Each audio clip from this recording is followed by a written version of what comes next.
Hey, good morning everybody. It's Mike, and thanks for jumping on with me this morning as we continue our conversation about 8 truths to adopt in our business today. 8 truths. I outlined the 8. I want to jump in to yesterday. I want to jump in today, in not in order, but into number 3 and then number 2. Number 3 on our list of 8 was this, that helping is the new selling. You know, back in the 80s and 90s, I'm going to tell you a real short old man story. They used to teach us closing techniques, how to close people. And it worked. And I know at any given time I had 14 different closing techniques, and I practiced them all the time because you had to close people, right? And then a change happened, and I think the change happened with the introduction of the internet into our society, which happened in the late 90s, but really became more adoptive for the general population in the very early 2000s. And then the smartphones came along in 2006 with the first iPhone being introduced. And when all of that happened, our society started to change, and therefore the way that we sell started to change. And what happened is what's evolved to today, that the average consumer is bombarded with advertising everywhere they turn. I am. I'm sure you are too. It shows up in my inbox, in my emails. It shows up in my mailbox like it always has. We used to call it junk mail, right? It's on my phone. It's on my social media sites.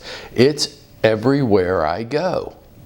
And the result of it has become known as the skeptical consumer. I don't know why you're calling me, but I don't want it. Think about you and your reaction when you get maybe a telemarketing call. Are you saying no from the second you figure out who they are and what they want? You don't even know if whether you might want or benefit from that product or not.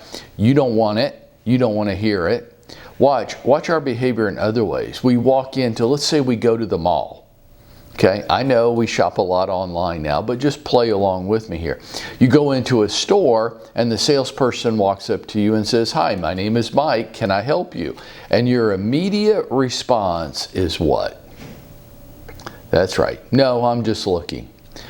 You and I are a skeptical consumer. I don't want your help. But what if you might benefit from my help? What if I could help you find what you want faster?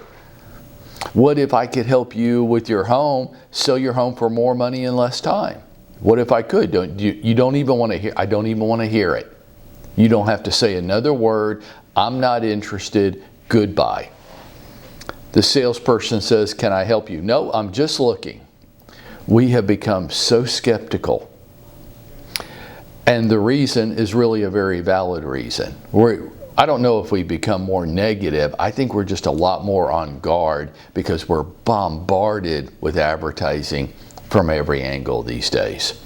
So closing techniques with the modern consumer aren't going to work. As a matter of fact, they're going to push them away from you. They're going to have the opposite effect that maybe they did in the 80s and the 90s when people weren't as bombarded. There was only so many ways you could reach a consumer back then. You could call them, you could mail something to them, but you couldn't be on their phone all the time. They didn't have a phone. So now helping is the new selling. The most effective way to sell is to help people first. That's a truth. And the quicker that we adopt it as real estate professionals, the more relevant we will seem to the consumer. So we have to stop running ads that look like ads, sound like ads, feel like ads, and are designed to convince the consumer that we're the best. They don't believe it. They're highly skeptical. They don't believe anything is new and improved. They do not. They think you're selling them, and they are defensed up against it.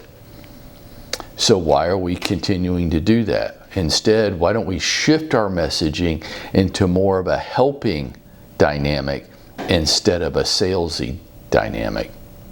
Instead of trying to convince people we're the most credible real estate agent, Why don't we just try to help them instead? I think you will find people being more open and more welcoming to your message if your entire intent is to help them first, without expectation, until you've earned the right to ask for an expectation. So helping is the new selling. Number 2 on my list of 8 truths was this. Maybe this ought to be number 1. I don't know. They weren't listed in order of impact, though if they were, I think this would have to be number 1. And it's this. It's going to be the persistency of your consistency. You know, all research points to the fact that it is 5 to 7 touches with the consumer to even create awareness that you exist on the planet. 5 to 7 touches before they're even paying attention to you. You know, I heard it differently. You have to tell somebody something 6 times before they hear it. I believe that. Y'all aren't listening to me. Why does Mike keep repeating himself all the time? Because y'all weren't listening the first 5 times. I know that. It's the 6th time. Or said another way, when the student's ready, the teacher appears. Until you're ready, until you are coachable, nothing I say is going to make an impact on you, no matter how true it is.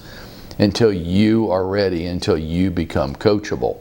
All research points to the fact that it is 5 to 7 touches before you even create awareness in a consumer's mind. You don't believe me? You don't have to. Look at the beer companies. Look at the insurance companies. Why do they run the same commercials over and over and over again? Because they know this. They know this, that they have to do that in order to create any awareness on the part of the consumer of their company and product at all. It takes many more touches than 5 to 7 to cultivate a prospect, to become the top of mind, credible expert with them. Now think about that. It's 5 to 7 touches to even get them to know you're alive. It's many, 3, 4 times that much until people start to view you as the credible expert. I mean, we're talking 30, 40, maybe 50 touches.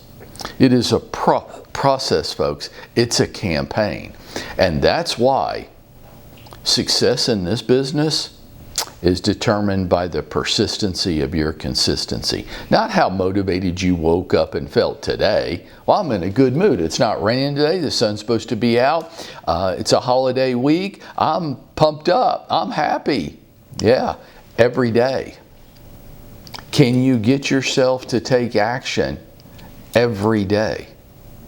If you can, then you are a rare bird. And you will experience success in this industry simply because you can be consistent in an industry where apparently nobody can. And if you will trust in that, I will guarantee you that is a truth. Now, it may not happen the first week, but really doing something for a week, does that make you persistently consistent? Or can you keep grinding it out day by day? Building a business, building a career over an extended period of time? Or do you throw your hands up in the air, get frustrated, get negative, start blaming everyone else and yourself for your lack of immediate success? Because you watch somebody else have immediate success and you're obviously superior to them, so naturally you should. And I go, no, this isn't a sprint. This is a marathon. We're building careers here. You're building a business. I don't care about a sprint. I care about the marathon. So can you be persistently consistent? If you can, like me, you will find that that is an absolute truth in this industry, whether some people want to believe it or not. Folks, we're exploring 8 truths to becoming successful in this business so that we can take these and incorporate them into today, and we can go out and we can make it happen for ourselves today.